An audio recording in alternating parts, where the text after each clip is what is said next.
भगवान शंकर ने प्रकट कर दिया था और काल भैरव ने जाकर ब्रह्मा जी को अपने हाथ की उंगली का नख तोड़कर उनका शीश काट दिया था।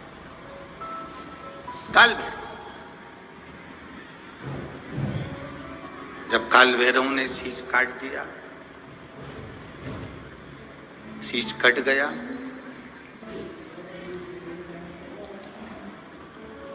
भैरव काल भैरव का आदर, सम्मान, सत्कार सभी देवताओं ने किया।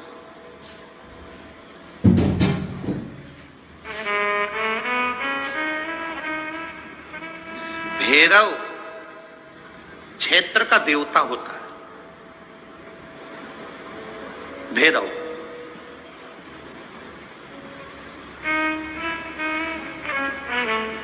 64 तरह के भैरव होते हैं।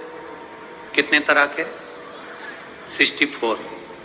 64 तरह के भैरव होते हैं और 64 तरह के भैरव, जितने भैरव होते हैं उतनी भैरवी होती है, क्योंकि शिव के साथ शक्ति जरूरी है, भैरव के साथ भैरवी जरूरी है, क्योंकि भैरव शंकर भगवान का एक अंश रूप है, क्योंकि शिव ने उसको प्रकट करा।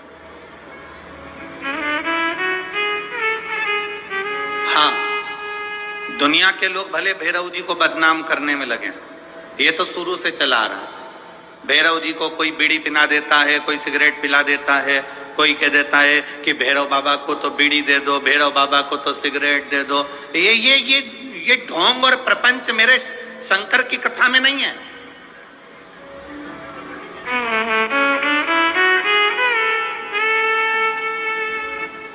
शिव का एक अंश है भैरव। काल भैरव जो प्रकट हुआ वो शंकर भगवान का एक अंश है।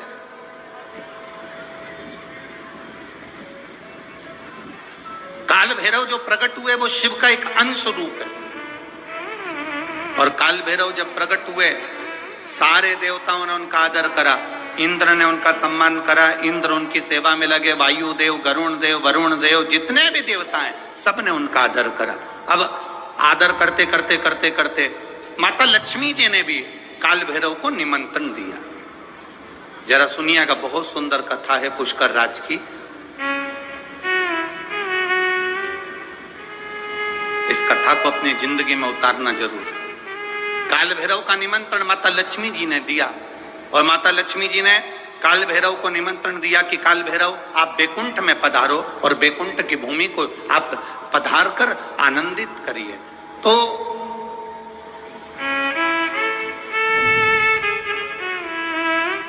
काल भैरव का काम क्या है? काल भैरव का कार्य क्या है?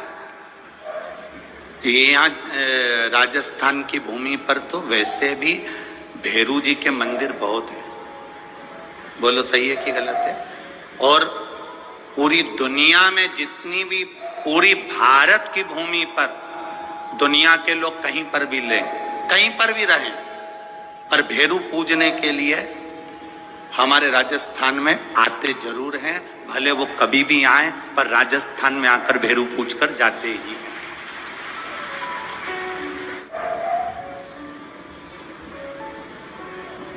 भैरव का काम क्या है?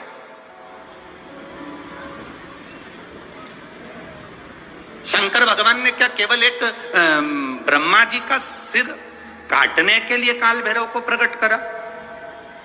केवल एक कार्य के लिए ब्रह्मा जी ने, भगवान शिव जी ने काल भैरव को प्रकट करा? केवल एक काम के लिए?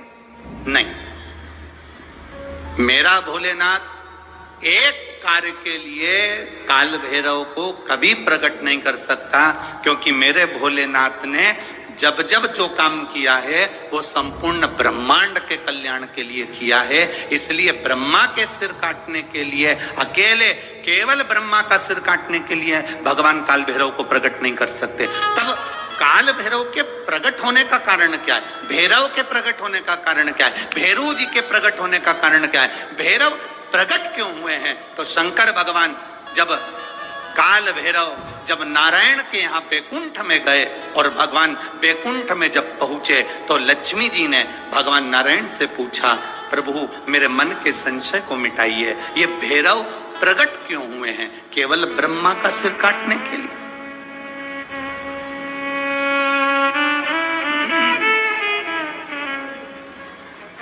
क्या ये ब्रह्मा जी का सिर काटने के लिए प्रकट हुए? आखिर भैरव प्रकट क्यों हुए? केवल एक ब्रह्मा का सिर काटने के लिए? भगवान विष्णु ने कहा नहीं, केवल ब्रह्मा का सिर काटने के लिए काल भैरव नहीं प्रकटे। लक्ष्मी सुनो, आज मैं तुम्हें सुनाता हूं काल भैरव भगवान शंकर ने क्यों प्रकट करा। उसका कारण केवल एक है। जब देव अधिदेव महादेव अपने नेत्र बंद कर कर बैठ जाते हैं और समाधि में लीन हो जाते हैं, साधना में लीन हो जाते हैं, तब काल भैरव का दायित्व बढ़ जाता है। भैरव का दायित्व बढ़ जाता है। और भैरव का क्या दायित्व बढ़ता है? तो सुनो लक्ष्मी, भैरव का दायित्व यह बढ़ जाता है कि जो शंकर के शिवालय में पहुंचता है, जो शंकर के शिवालय में पांव रखता है, जो शंकर के शिवालय में अंदर पहुंचकर शिवालय में अपना चरण रखते रखते रखते रखते दहली से जब अंदर जाता है और शिवालय में शंकर भगवान के शिवलिंग की आराधना करता है, जल चढ़ाता है, शमी पत्र चढ़ाता है, बेल पत्र चढ़ाता है, कमल पुष्प चढ़ाता है, भगवान की श्रृंगार कर कर चंदन अबीर गंध से जो पूजन करता है भगवान की, जब वो अंदर प्रवेश करता है तो भैरव का दायित्व ये हो जाता है कि उसके दुख को भैरव उसी समय पर भक्षण कर लेता है और उसको सुख देकर भेज देता है। यह भैरव का समझ लें कि जैसे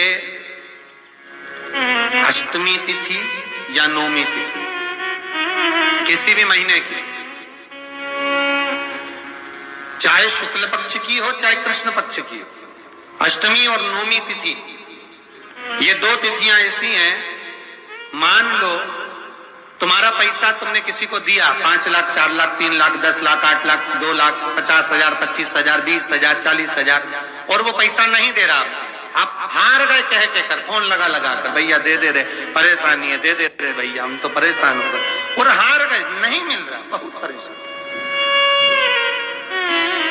तो महाराज किसी भी अष्टमी या नौमी तिथि के दिन आप मां जगतजननी जगदम्बा का शिव के साथ में शिव शक्ति का स्मरण कर कर देवी के नाम की 9 आहुतियां सूखे बीले की, मतलब बीला जो सूख चुका है, फल जो सूख चुका है, उसकी 9 आहुतियां अग्नि में शंकर और सती के नाम से, शंकर और शिव के नाम से समर्पित करें। और आखिरी आहुति जो समर्पित करें उसमें थोड़ा सा भाग तिल का, और तिल भी काली नहीं चढ़ती उसमें, श्वेत तिल का भाग उसके साथ लगाकर समर्पित करें और जिससे धन लेना है उसका नाम लेकर वो समर्पित करें महाराज, उसको सुध आएगी और वो पैसा किसी भी हाल में आपके हाथ में थमाकर जाएगा ही। शादी नहीं हो रही है, बहुत समय से लगन देख रहे हो, शादी नहीं हो रही, बहुत समय से परेशान हो गए कि विवाह नहीं हो रहा, तो टेंशन में पड़ गए, लड़की 28 साल 30 साल का लड़का हो गया, विवाह नहीं हो रहा, कुछ मत करो। अष्टमी तिथि आए तो अशोक सुंदरी वाली जो जगह है वहां पर हल्दी की 7 बिंदियां लगा दो, लड़का लड़की का हाथ उस बिंदी पर रखवा दो, उसका नाम गोत्र बोलो, उसी हल्दी में उसके हाथ पीला करवा दो और पीपल के पेड़ पर उस हाथ के 5 छापे पड़वा दो, 3 महीने में विवाह पक्का हो जाता है महाराज। उसका इतना, अशोक सुंदरी के उस हल्दी का इतना प्रमाण,